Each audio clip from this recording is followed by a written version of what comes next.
आप यदि 10th class math बना रहे हैं अभी, तो आपने पहला चैप्टर में निश्चित ही पढ़ा होगा यूक्लिड विभाजन प्रमेयिका, यूक्लिड विभाजन एल्गोरिथम, भाग लेमा विधि, कलन विधि।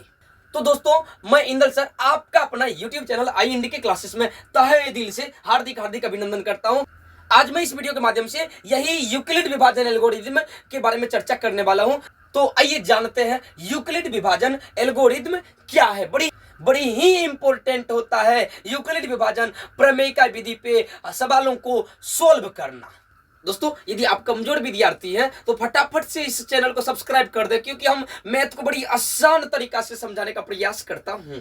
तो जानते हैं यूक्लिड विभाजन एल्गोरिथम, इसी का दूसरा नाम है यूक्लिड विभाजन प्रमेयिका, इसी का दूसरा नाम है कलन विधि, या इसी का दूसरा नाम है भाग लेमा विधि, या इसी को इंग्लिश में कहा जाता है यूक्लिड डिवीजन थ्योरम।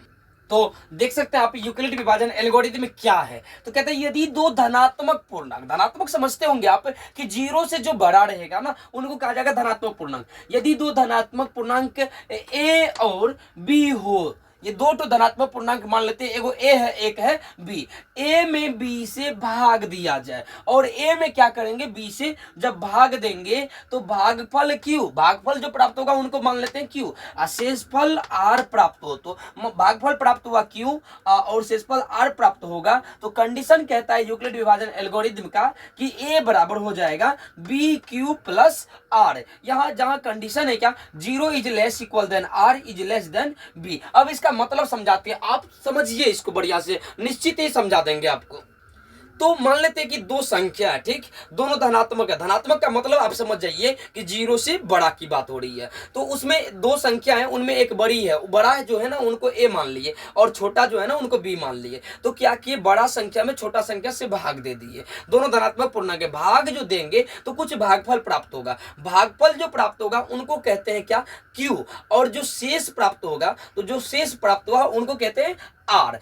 तो थोड़ा समझते हैं, भाज्य किसको कहते हैं, भाजक किसको कहते हैं, भागफल किसको कहते हैं, शेषफल किसको कहते हैं। तो आइए हम ये ए बराबर बी क्यू प्लस आर जो है ये यूक्लिड विभाजन एल्गोरिथम का, इसमें कंडीशन कुछ दिया हुआ है। बिहार बोर्ड एग्जामिनेशन में तो निश्चित ही पूछा जाता है, ये कंडीशन पूछ देगा आपको ऑप्शन देके कि कौन इसमें से सही है। तो ये कंडीशन आपको याद रहना चाहिए। याद क्या, आपको समझा देते हैं, याद करने की कोई जरूरत नहीं होगी। मान लीजिए हम भाग देते हैं 3 से भागा दे रहे हैं 6 में, तो 6 में भागा जो देंगे तो 3 दूनी 6 हो गया। अब कट गया ना ये, यहाँ पे देखिए एक बात, ए का मान होगा, ए होता है भाज्य। भाज्य अब आपके दिमाग में आता होगा भाज्य क्या, अरे भाई जिसमें देते हैं ना, क्या देते हैं, भागा, जिसमें भागा देंगे ना वो हो जाएगा भाज्य। तो देखिए यहाँ पे ए किसमें भागा दिए, 6 में ना, तो ए का मान हो गया 6। और भाजक का यदि बात करेंगे तो जिससे देते हैं क्या, भाग, तो वे हो जाता है भाजक। तो यहां पे देख लीजिए कितना से भागा दिया गया, 3 से ना, तो ई हो गया आपको भाजक, यानी बी का मान हो गया आपको 3।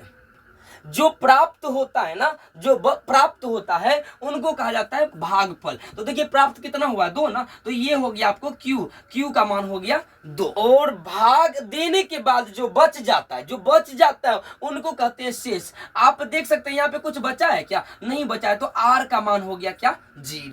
इस आधार पे हम कह सकते हैं कि देखिए यूक्लिड विभाजन एल्गोरिथम के अनुसार ये 6 है ना, 6 में हमने भागा दिया 3 से, तो 3 गुना 2 प्लस 0। देख लीजिए 3 में 2 से गुना करेंगे, 3 दूनी 6 हो जाएगा। अच्छा में जब 0 जोड़ देंगे तो 6 ही होगा।